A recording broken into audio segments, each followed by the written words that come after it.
প্রসঙ্গে আমি একটু শাইখের কাছে আসতে চাই। শাইখ, আজকের পর্বে এই যে প্রশ্নটি আমাদের সামনে আছে, এমন অনেক ধরনের কথা আমাদের সমাজে আছে। যেমন আমরা অনেক সময় কথার প্রেক্ষিতে বলি বা কথার পিঠে বলি, বা অনেক সময় আমরা অনেককে বলতে শুনি, আল্লাহ ইয়া রসুল আল্লাহ, আমি যেন ভালো থাকি। এইভাবে কথাগুলো আসে।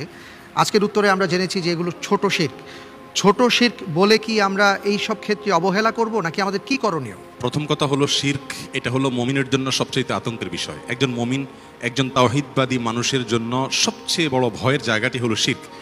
তাওহীদ তথা ঈমানের বিষয়ে ছোট এবং সূক্ষ্ম বিষয়গুলোর প্রতিও যদি আমরা খুব বেশি সাবধান না হই, তাহলে কিয়ামতের ময়দানে আল্লাহ সুবহানাহু ওয়া তাআলার কাছে নাজাতের আশা করাটা অত্যন্ত দুরূহ এবং কঠিন হয়ে পড়বে। আর সেজন্য শিরক দুই প্রকার, বড় শিরক এবং ছোট শিরক। ছোট শিরক যেটি, সেটিও শিরক, আর শিরক সবচেয়ে বড় অপরাধ আমরা জানি। অতএব এই বিষয়ে আমাদের সাবধান হওয়া উচিত। আমরা কথায় কথায় যে সমস্ত ভুলগুলো করে থাকি, আল্লাহ সুবহানাহু ওয়া তাআলার জায়গায় বা আল্লাহ সুবহানাহু ওয়া তাআলার যে মর্যাদার জায়গা, সেখানে অন্য কাউকে ইশারা ইঙ্গিতেও যদি আমি বসাই, আমার মন থেকে হয়তো আমি আল্লাহ সুবহানাহু ওয়া তাআলার জায়গায় ঠিক বসাতে চাইনি, কিন্তু কথার ভুলে বলে ফেলেছি এবং আলটিমেটলি সেটি আল্লাহর জায়গায় বা আল্লাহর মর্যাদার সমকক্ষ পর্যায়ে চলে গেছে, তাহলে এটাকে ছোট শিরক বলা হয়। এর ফলে মানুষ ইসলাম থেকে খারিজ হয়ে যায় না, ঈমানের সাথে সাথে চলে যায় না, কিন্তু এই ছোট শিরক করতে করতেই একসময় মানুষের ঈমান দুর্বল হয়ে পড়ে এবং তাওহীদ দুর্বল হয়ে পড়ে। অতএব আমরা এই যে কথাটি প্রশ্নে এসেছে যে আল্লাহ এবং আপনার দোয়ায় ভালো আছি, এ কথা বলা ভুল হবে এই জন্য যে মূলত আল্লাহ সুবহানাহু ওয়া তাআলার রহমতে আমরা ভালো থাকি। অতএব প্রকারান্তরে আমি এখানে যাকে বলছি কথাটি, তাকে আল্লাহ সুবহানাহু ওয়া তাআলার জায়গায় বসাচ্ছি, যদিও আমি মন থেকে তাকে আল্লাহর সমকক্ষ মনে করি না। মন থেকে যেহেতু মনে করি না, সেজন্য আমি ইসলাম থেকে খারিজ হচ্ছি না, কিন্তু এই বলার ভুলের কারণে ছোট শিরক হচ্ছে এবং এটিও ভয়াবহ বিষয়। আর দ্বিতীয়ত, দোয়া এটা আমরা করব, দোয়া মানে প্রার্থনা। অতএব আল্লাহর দোয়া এই কথাটি বলার অর্থ হলো আমি আল্লাহর সম্পর্কে আমার এই নলেজটুকু না যে আল্লাহর শানে কোন কথাটি ফিট হয় আর কোনটা ফিট হয় না।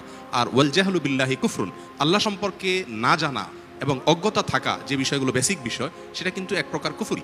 অতএব আল্লাহর দোয়ায় বলা এটা উচিত নয়, কারণ দোয়া তো আল্লাহ করবেন না, আল্লাহর কাছে দোয়া করা হবে। বিধায় আমরা এভাবে বলতে পারি আল্লাহর অনুগ্রহে ভালো আছি।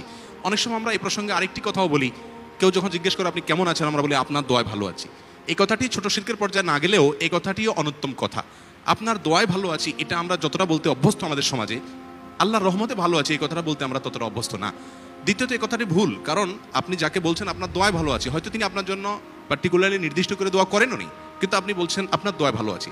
পক্ষান্তরে আপনি যদি বলেন আল্লাহর রহমতে ভালো আছি, তাহলে এটা আল্লাহ সুবহানাহু ওয়া তাআলার রহমতের এবং তার অনুগ্রহের একটা স্বীকারোক্তি আপনি দিয়ে দিলেন। লা ইন শাকারতুম লা আযীদান্নাকুম, আমরা আল্লাহ তাআলার শুকরিয়ার মাধ্যমে আমাদের নিয়ামত বাড়বে। অতএব এই ধরনের কথা বলে আমরা ছোট শিরক করব না।